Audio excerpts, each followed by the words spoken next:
तो मैं इस वीडियो में गॉड ऑफ वॉर की पूरी स्टोरी एक्सप्लेन करने जा रहा हूँ। गॉड ऑफ वॉर की स्टोरी काफ़ी ज़्यादा लंबी होने वाली है, तो मैं इसे 3 पार्ट में डिवाइड करने जा रहा हूँ और ये पार्ट 1 है। तो चलिए स्टोरी स्टार्ट करते हैं।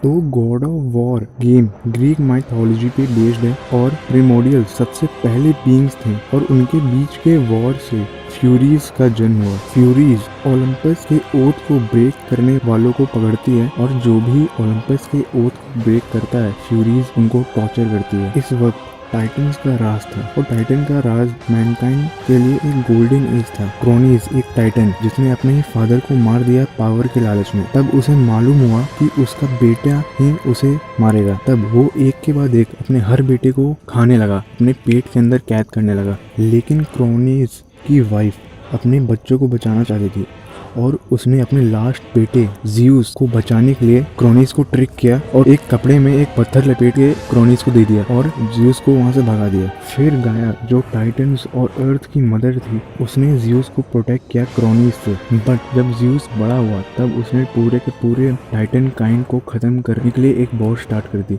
और तब ज़्यूस ब्लेड ऑफ ओलंपस से पूरे के पूरे टाइटन काइंड को खत्म कर देता है और जो कुछ टाइटन्स बचे होते हैं उनको प्रिजन में कैद कर देता है, जिसमें से एक टाइटन ओथ को ब्रेक करता है और फ्यूरीज उसे एक चलते फिरते प्रिजन में बदल देती है। फिर ज़्यूस किंग ऑफ ओलंपस बन जाता है और वो बहुत सारे मॉर्टल वुमेन के साथ नाजायज संबंध बनाता है और उसमें से एक मॉर्टल वुमेन कलिस्टो होती है जो क्रेटोस और डिमोस को जन्म देती है और वो दोनों क्रेटोस और डिमोस ज़्यूस के ही सन्स होते हैं। ज़्यूस अथीना से मैरिज करता है और बहुत सारे बच्चे पैदा करता है, जिसमें से एक बच्चा होता है एरीज। एरीज बाद में गॉड ऑफ वॉर बनता है और ज़्यूस को ये पता चलता है कि ओलंपस का एंड एक मॉर्टल वॉरियर से होगी जिसके शरीर पे रेड मार्क होगा। तब वो एरीज को उस मॉर्टल को कैद करने के लिए भेजता है और एरीज क्रेटोस के ब्रदर डीमोस को कैद कर लेता है।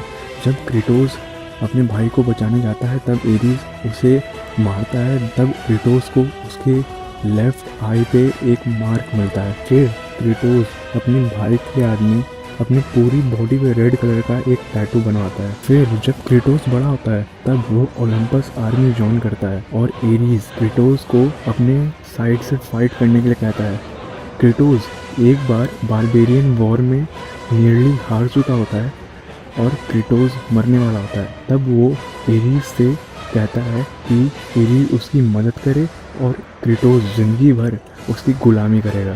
तब इसी बात का फ़ायदा उठा के एरीज क्रेटोस से अपने सारे बुरे काम करवाता है।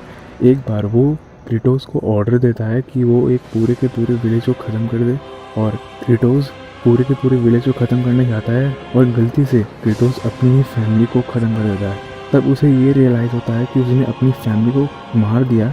तब एक बूढ़ी औरत क्रेटोस को एक कर्ज देती है कि वो अपनी फैमिली के एशेज में हमेशा रहेगा। उसकी फैमिली की ऐश क्रेटोस की पूरी बॉडी पे लग जाती है।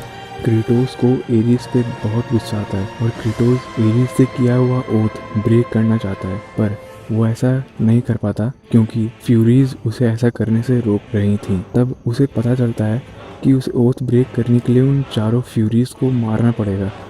इसी बीच वो एक फ्यूरीज के हाथों कैद हो जाता है। क्रेटोस अपने गुस्सा और पावर से उन चारों फ्यूरीज को मार देता है और वो लास्ट फ्यूरी ऑर्कस होता है। ऑर्कस ने क्रेटोस की बहुत ही मदद की थी, बट ऑर्कस क्रेटोस को कहता है कि अगर उसको अपने नाइटमेयर से और इस ओथ से फ्रीडम चाहिए तो क्रेटोस को उसे मारना होगा और क्रेटोस ऑर्कस को मार देता है।